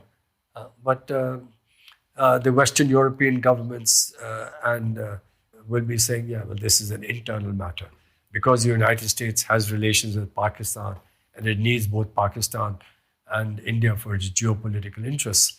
It tries to play a little bit of a balancing game, but the number one spouse is India and the number two spouse is Pakistan, and the United States is happy to maintain this situation because they serve non-substitutable geopolitical interests. Pakistan westwards, vis-a-vis the Middle East. Afghanistan and the Middle East, Central Asia and West Asia. And India southwards and eastwards as part of the containment of China. The geopolitical situation, though, seems incredibly unstable and contradictory, to put it mildly, given that Pakistan and India have fought so many wars, have recently had live armed conflict with each other, and are both nuclear armed and have nuclear first strike policies that make it quite terrifyingly plausible that a conventional armed conflict could slip into massive nuclear war. How possibly can they both be U.S. allies? Is this a stable situation? Well, look, Israel has nuclear weapons, and the Americans have no problem in seeing it as a very stable ally. And Israel was the country, more than any other nuclear weapons power, came closest after 1945 to using its nuclear weapons against non-nuclear countries. I'm talking about 1973. So let's not. And Britain has nuclear weapons, and also for the Americans, it's good nuclear powers and the bad nuclear powers. And it wants to. Here, of course, it's aware of the kind of danger and the tension. It doesn't want that. But yes, it does have. You have within the American foreign policy and security establishment the question of how best to deal with these two countries, because they do serve certain interests. You yourself pointed out Afghanistan, Pakistan. Which of the Islamic countries in the world has nuclear weapons? Which Islamic country in the world has the biggest pool of scientific and tactical personnel? Which Islamic country has the most professional armed forces? And which Islamic country has been a long-time ally of the United States? It's not Egypt. It's not Saudi Arabia. It's Pakistan. So I'm just pointing out certain assets that Pakistan has, and for the Americans to play double game and all this thing. And by the way, I must make one correction to you, even as I endorse fully your fear and concern about the possibility of a nuclear conflict between the two countries. You said that both have no first use. Technically speaking, India has a no. You said that both are committed to first use. No. Technically speaking, India has a no first use doctrine. But this no first use doctrine is more qualified and weaker than the Chinese no first use doctrine, the only other nuclear power today that has this thing. But of course, your Indian experts will never point this out because China is the baddie, not India. Of course, both are baddies. All nuclear. And Pakistan has Pakistan's policy, I believe, is that they might use it against so-called tactical nuclear weapons against India's much larger conventional forces. That is right. That is quite right. But what Pakistan has also done is that one should understand that the Pakistan acquisition of nuclear weapons was much more India-centered. It was in fact only India-centered. India has it, therefore we have to have it. The Indian government went in for nuclear weapons, and this is something that I predicted. And I expect that I was really one of the only persons in public domain to predict this. I said that if the BJP comes to power, they'll go in for nuclear weapons. And the reason I said this had nothing to do with China or Pakistan, but had everything to do with the ideology of the BJP and the RSS about how to build a strong India, muscular India. In fact, the Jan Sangh, the earlier incarnation of the Bharatiya Janata Party, had in the late 50s, before China got the bomb, wanted India to have the bomb as part of its ideology of following its ideologue mentor, Savarkar, Hinduize all politics and militarize Hindudom. So they've always wanted it. In 1974, when India exploded its first test and took the position of being a nuclear threshold power with keeping the option open, all the parties, including the mainstream left, supported the idea of India keeping the option, neither exercising it nor ending it. But the one party that opposed the option and said that India must have it was the BJP. And when it came to power for 13 days in 1996, it wanted to have it, but it only lasted 13 days. And then in 1998, when it comes as a leader of a coalition force, none of the coalition partners knew of its decision to go in for the test. But the RSS, which is not elected by the Indian public, most certainly knew about it and was privy to it and was part of the decision making to go ahead with it. So if you like, countries go in for nuclear weapons either because of changing self-perceptions or because of threat perceptions. The United States did not go nuclear because of a threat perception. It was the first country to go nuclear. And after 1944, it knew that Germany was not having it.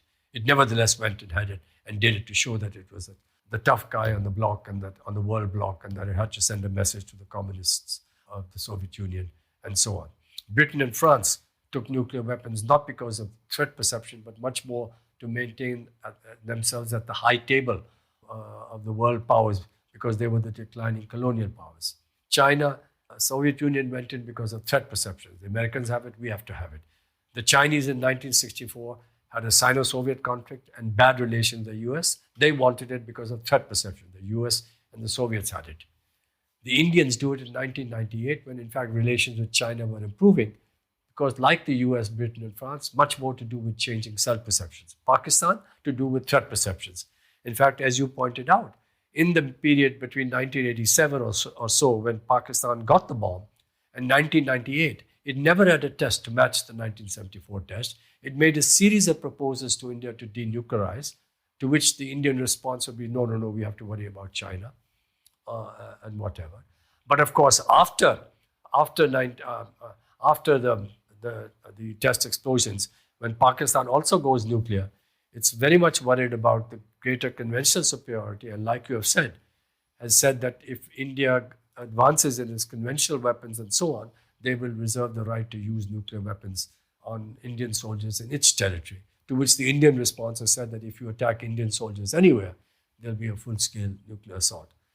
And so the point is that both are crooks. Both are shameful. Both are nuclear crooks. The idea that there is something called responsible nuclear powers is ridiculous. But the bigger crook and the initial crook is India. And the second crook, and also crook, is Pakistan. And because India is the initial crook doesn't mean that you are justified in Pakistan being the second crook. That's a different matter here.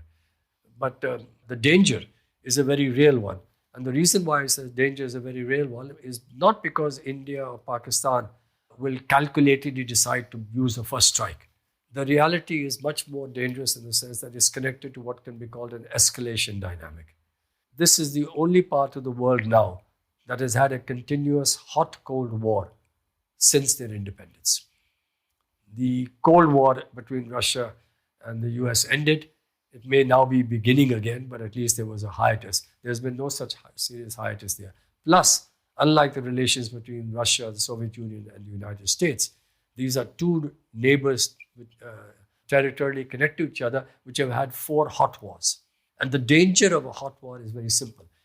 If you have conventional conflict of some particular kind, it can escalate into a bigger conflict.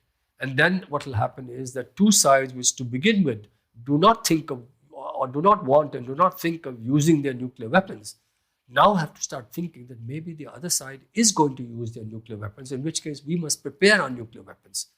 And then this tension can raise here. And in 1999, when you had the 4th Kargil War, both sides actually prepared their nuclear weapons for use. So my point is that the danger is there of an escalation dynamic, of a tension. And this is reinforced, if you like. And the danger of this has been highlighted.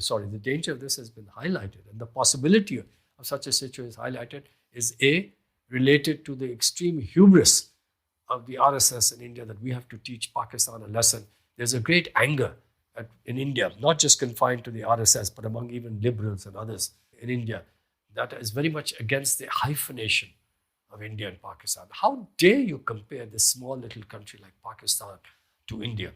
And we have to show that we are a major world power. But in order for us to show that we are a major world power, we have to be a major regional power. And here, the damn Pakistanis are a huge problem. And so what happens? You have, for the first time, as a result of a conventional conflict or a skirmish between the two, very recently in Modi's first term, just before the elections in February 2019, and that helped him to win the May 2019 elections. What did you have? You have India being the first time in the history since 1945 of one nuclear power making a deep inner penetration and air assault on the territory of another nuclear power. They went deep into and attacked the territory in Balakot. The Pakistanis said that there was no, it was a failed attack, there was no such thing, etc. On the Indian side, they sent in their air force. This is really the first time. And this was in retaliation for an attack on Indian forces in Kashmir. In Kashmir, but this was an attack which was a suicide bomb carried out by a local Kashmiri youth who was also part of the Jaish-e-Mohammed group, which has its headquarters, and the Jaish-e-Mohammed group declared that he was part of that and all that. So then the Indians, ignoring the fact that this is a Kashmiri youth and whatever is alignment, it's an expression of the frustration and anger of the Kashmiris at their ongoing repression, took this as an occasion to send a political message to Pakistan by sending its air deep into that territory and attacking it here. And there have been this. And this is really the first time that two nuclear powers, one of them has actually sent its air force to make a conventional attack on others. Things quietened down because one Indian fighter plane was brought down in Pakistan, but the pilot of that fighter plane was released by Imran Khan so as to assuage the matters and so on. But the point is that these relations between India and Pakistan are tension-filled, that the aggressive nationalism and the Imran Khan's need to try to present himself as a strong authoritarian figure means that you also have an aggressive nationalism developing over there. And this face-off between two aggressive belligerent nationalisms, both in their own way influenced by religious extremisms or forces of religious extremism, much more in India than in Pakistan, although one shouldn't undercut that. They are the most important force is the military. Here in India, the more important force is religious extremism as part of the ideology of the government as well as of forces outside it. So the danger is a conventional skirmish escalating into a more serious conventional conflict with the higher potential now of it escalating into a nuclear exchange, which one hopes will not happen. One is not saying it's certain, but the dangers of that have risen that much. Looking back at this long history of wars, nuclear weapons, repression in Kashmir and against Naxalites, was there a Hindu nationalism that was sort of formally present in Congress's foreign and security policies that was ultimately conducive to the rise of the BJP? Even as Congress presented itself as a secular party, was its foreign and security policy fundamentally kind of Hindutva light or something? No, I would say that its foreign policies have increasingly moved in the direction of fairly standard realpolitik considerations and how India must become a stronger country, and its move towards consolidating the partnership with the United States and consolidating a strategic relationship with Israel. So that is something that, of course, the BJP latched onto. But it's not so much the Hindutva or semi-Hindutva-like character of the Congress party in its foreign policy, no. But it is certainly the soft saffronization. Saffron is the color of the forces of Hindutva. Soft saffronization, soft Hindutva policies domestically of the Congress party that certainly paved the way and made it much easier for the acceptability of the BJP, of the BJP and the Sangh here. In foreign policy, the difference is that in the case of Sangh and the BJP, its anti-Muslimness is foundational to its whole ideology. Anti-Muslimness is not foundational to the Congress thinking or policies, although it's from time to time an element in their domestic policy. In their foreign policy, their connection with Israel was for Israel to be a conduit to consolidate its relationship with the United States, and why not? But the BJP and the Sangh adds an anti-Muslim flourish to its relationship with the BJP. You will find in the history of the writings of the RSS, its considerable admiration for the formation of Israel. And I think it's important to understand that even if you compare the racism of Western European far-right forces, or not just far-right forces, the Islamophobia that is growing in the West, it's important to understand that the earlier racism of Western Europe was based on biological skin color. The newer racism of Europe is no longer based on biological skin color, but is much more connected, is much more cultural, and therefore, if you like, anti-Muslim, anti-Islam, and constructed now. But even so, you will find in the US and among the governments of Western Europe a distinction between the good Muslim and the bad Muslim. And the good Muslim countries are Saudi Arabia, which is in fact the most extremely reactionary form of Islam practiced there. But that doesn't matter, it's an ally. But in the case of Hindutva, anti-Muslimness and anti-Islam is foundational in a way that it isn't quite the same in Europe. In fact, Zionism is not anti-Islamic or anti-Muslim. Zionism is fundamentally anti-Palestinian. But in the current climate of Islamophobia, Zionism and Zionist forces, Netanyahu and Gantz and all the rest of them, are perfectly happy to jump on and to piggyback on current Islamophobia. But Hindutva is anti-Islamic, anti-Islamic. You can't say that about Congress. Congress plays soft Hindutva politics, but there's only one political force in India, not even the other regional political parties that also from time to time have alliances with the BJP and also pursue soft Hindutva politics and make ugly compromises. The one force which is determined relentlessly to establish a Hindu Rashtra is the Sangh Parivar and the BJP. This is not the case with other parties in India. Certainly not the case of the mainstream left, let alone forces further left. You write that, quote, a successful hegemonic ideology will mask contradictory interests while offering some unified sense of belonging to the majority. And you write that the BJP, amongst other things, has recruited a, quote, lumpen aspiration OBC social base, OBC meaning other backward castes. Yeah, other backward castes are, if you like, the middle caste between the lower castes, the lowest castes and the higher castes. That's what OBCs stand for. They've also appropriated the legendary Dalit leader Ambedkar, which is somewhat bizarre at face value, given that Ambedkar converted to Buddhism because he believed that there was no path to freedom for Dalits under Hinduism.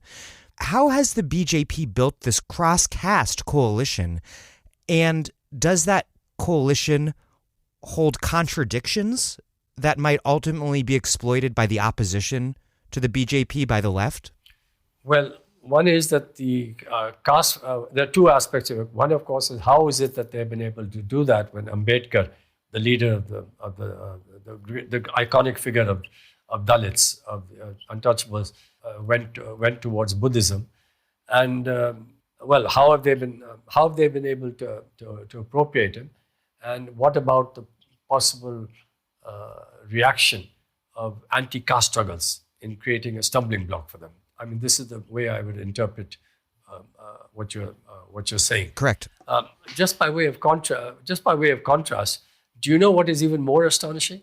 And that is that the BJP has appropriated as one of its heroes a person called Bhagat Singh, who was a very popular figure because of his resistance to the British, as not in the Gandhian manner, but in his willingness to fight with force. In fact, he put a bomb in the Legislative Assembly, which didn't kill anybody, but as a way was there. And he's considered a great figure for his defiance, a young defiant revolutionary.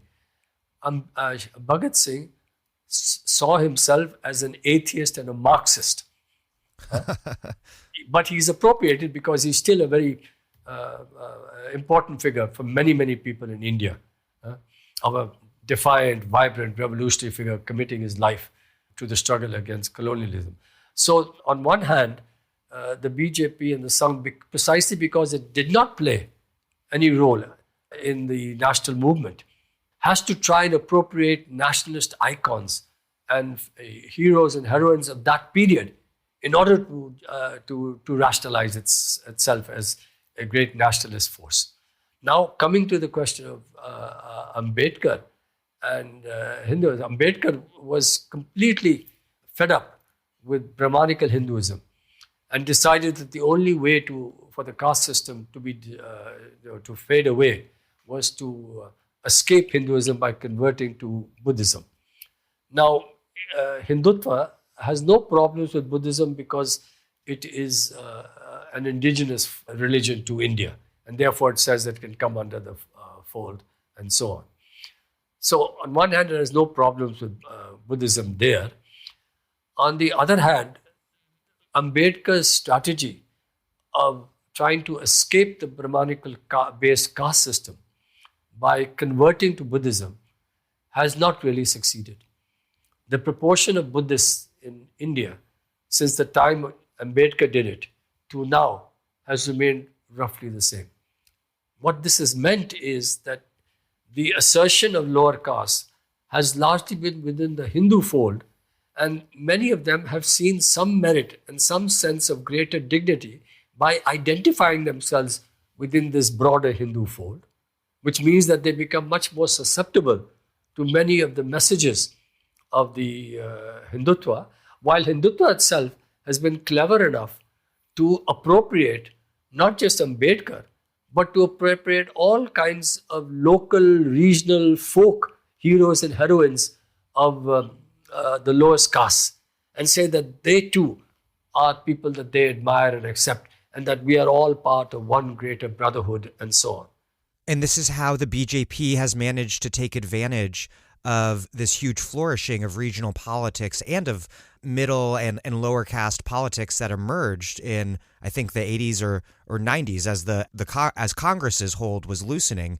One might think that this would have created just a new political center of gravity, but in fact, the BJP has really appropriated these new political forces. To a considerable extent. I want to come to the second part. First, before I come to the second part about the tensions in the caste system, so maybe let me put it this way.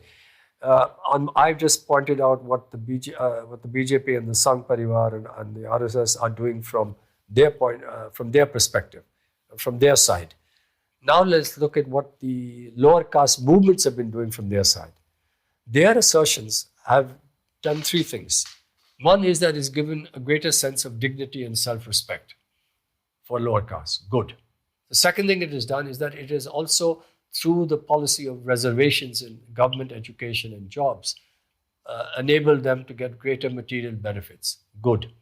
The third thing is that the lower castes have wanted to have their own levers of power, have their own hands on the levers of power at all levels, at the state level and to whatever extent they can at the governmental, at the central level.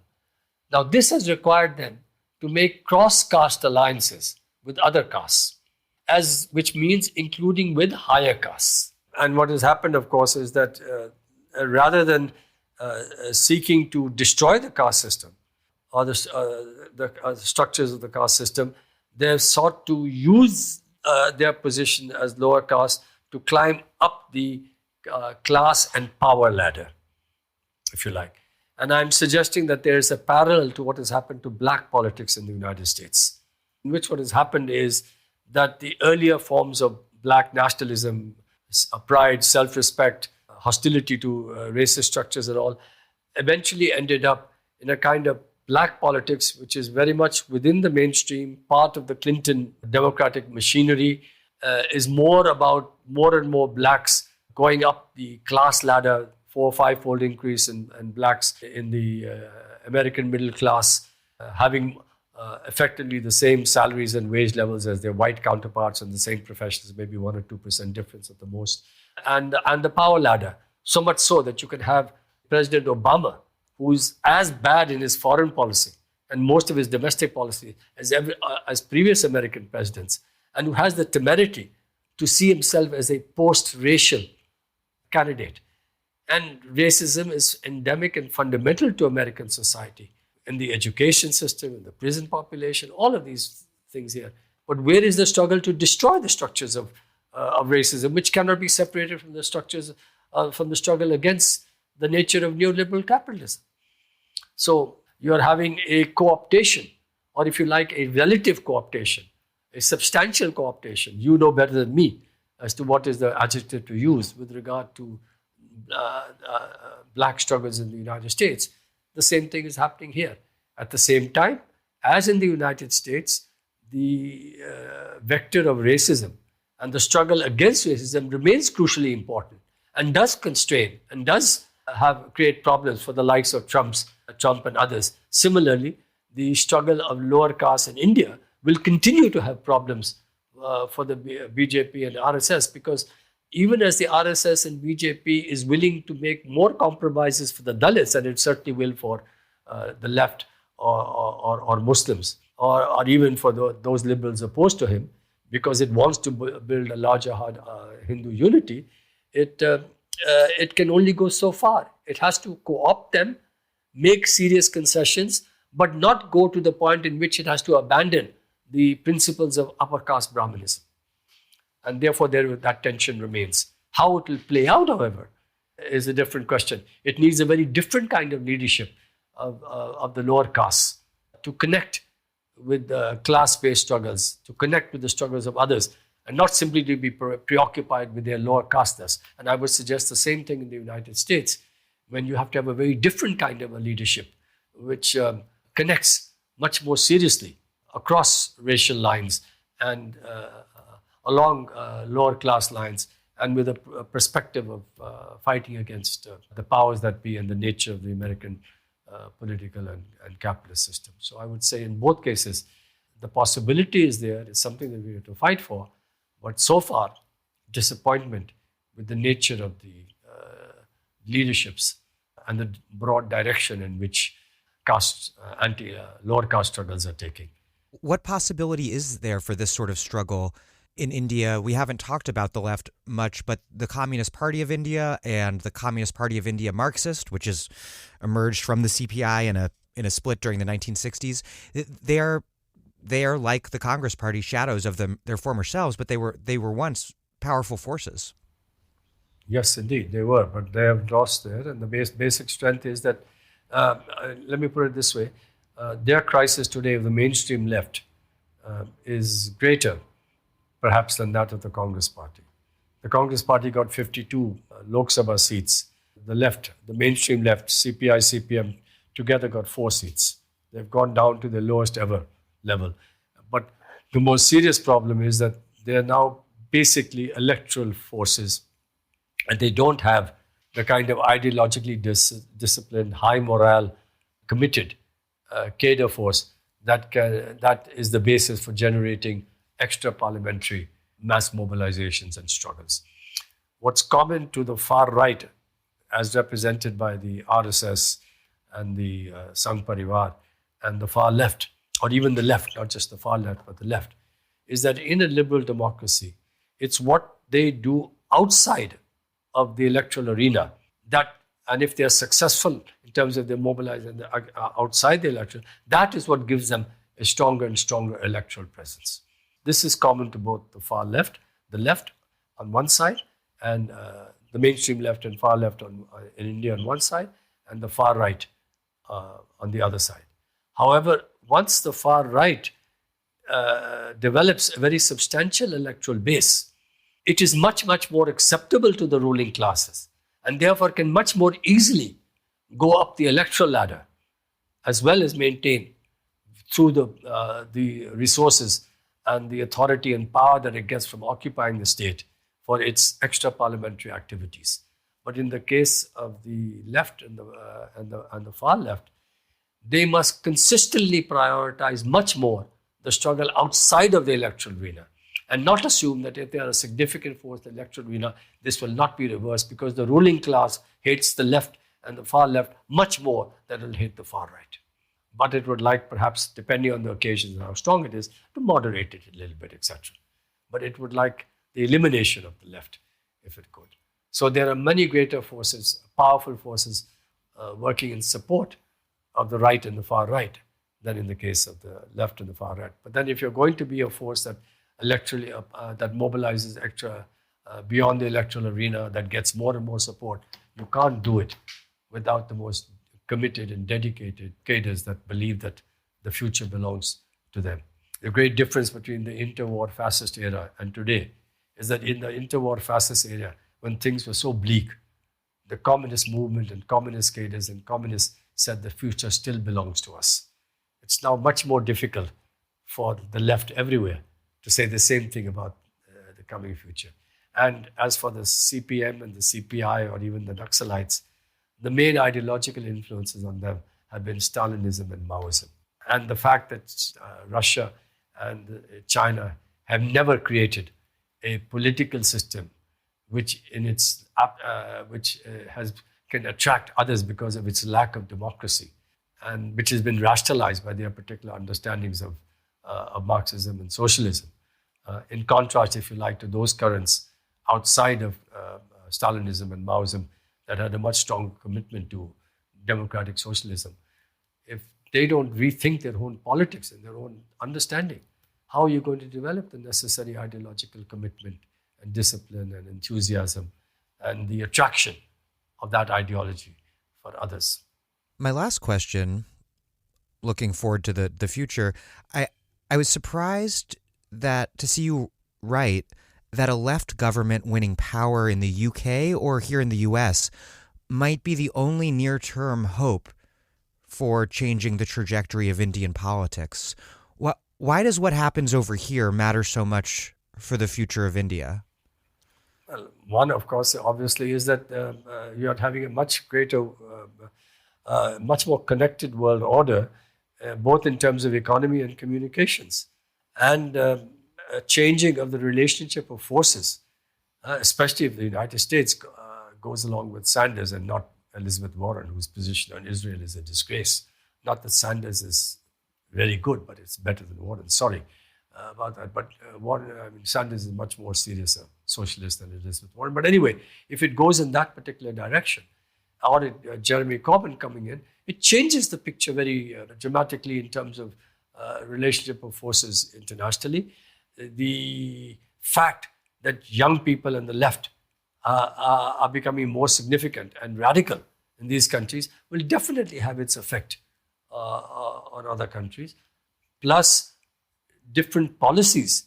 And I'm assuming that these forces will also take much more seriously the question of human rights, of democracy, and so on, which means that they will also be much more critical of the political forces elsewhere. And all this feeds into changing the climate here. A lot of the support from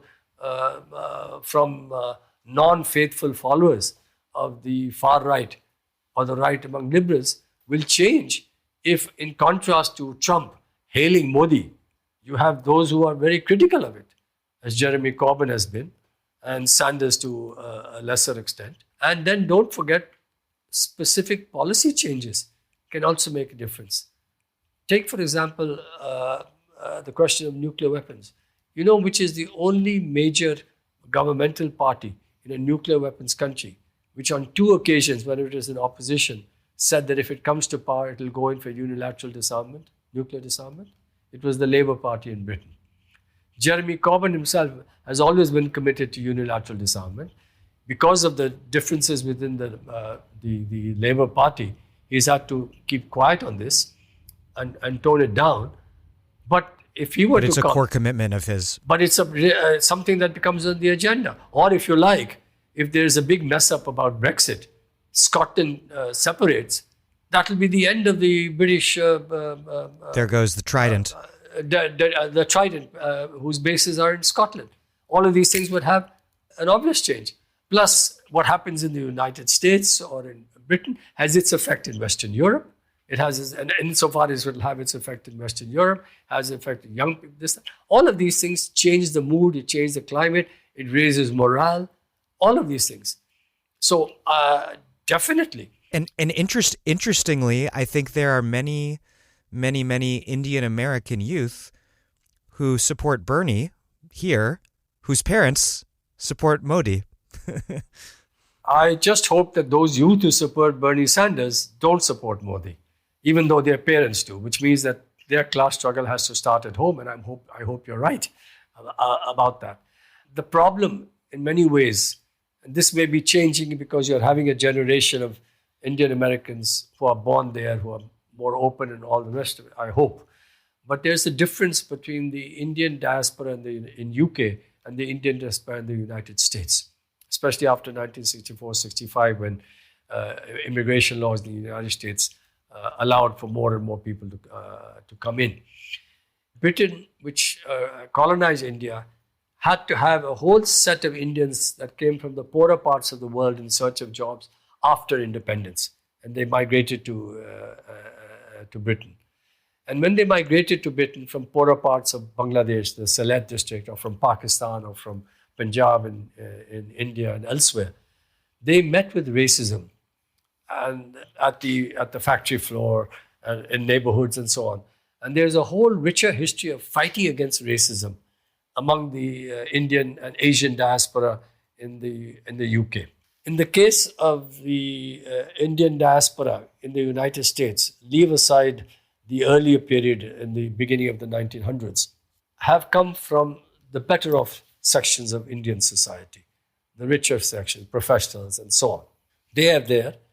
They may have had some kind of racism at the glass ceiling level or whatever, but basically they have seen themselves as a kind of model minority. And being a kind of model minority with the emphasis on education for home and all, they have seen their children move into some of the top educational and research institutions in the country, having good jobs, doctors, this, that, etc., all of that here. They have tended to a much lesser extent to identify with the poorest sections of American society. And you don't have the same levels of commitment towards struggling here. I hope this is changing. In fact, there is a book written by someone called Vijay Prashad, which reminded one of W.E. Du Bois's book about the soul of black folk in the United States. And W.E. Du Bois said, am I pronouncing him correctly? Yes. Du Bois? Yep. I think that's the American pronunciation, not the French. Anyway, yeah. True. You do know the story about the Englishman and the American walking along the road. And the Englishman says, spring in the air. The American says, why should I? Anyway, sorry. I couldn't avoid that.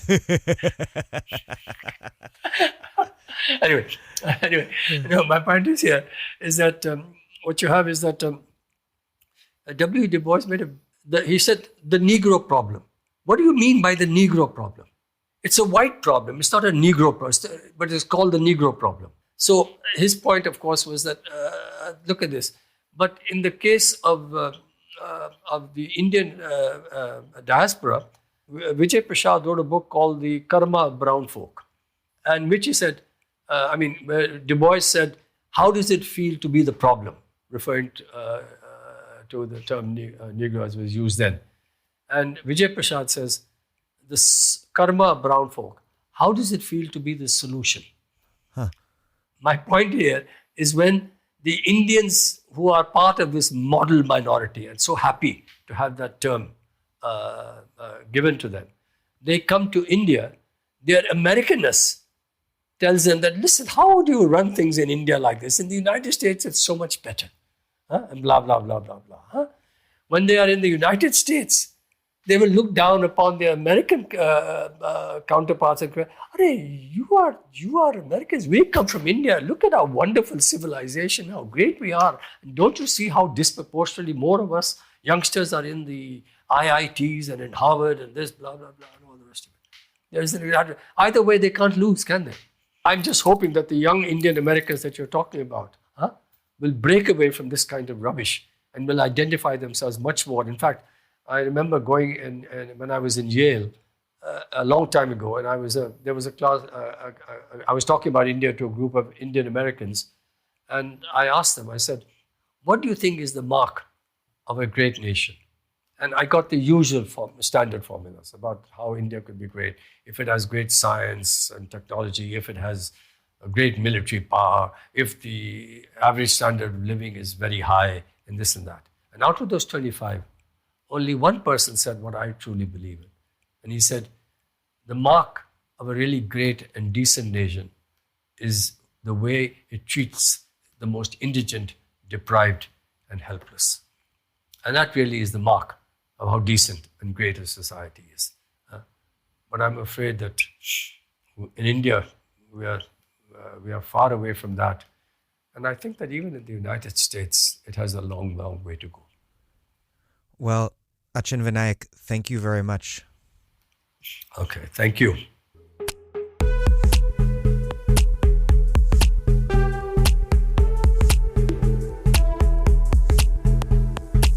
Achin Vanaik is a retired professor of international relations at the University of Delhi and the author of The Rise of Hindu Authoritarianism, Secular Claims, Communal Realities, and forthcoming Nationalist Dangers, Secular Failings, A Compass for an Indian Left.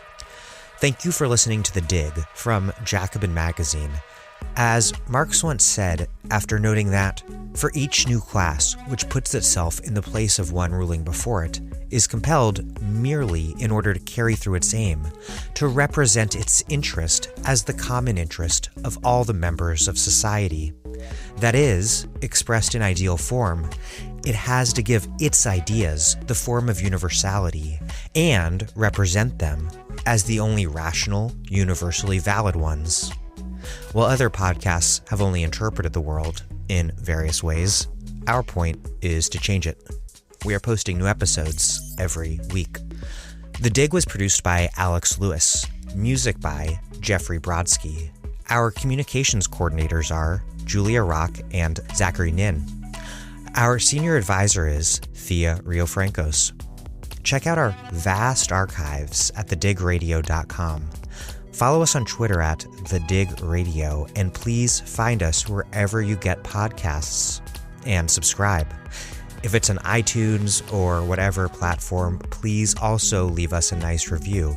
It is our understanding that said reviews help introduce us to new listeners, but in all honesty, what really does that is you telling your friends about the show. Please make propaganda for us, and do find us at patreon.com/thedig and make a monthly contribution to help keep this thing up and running strong. Even a few bucks is an enormous help.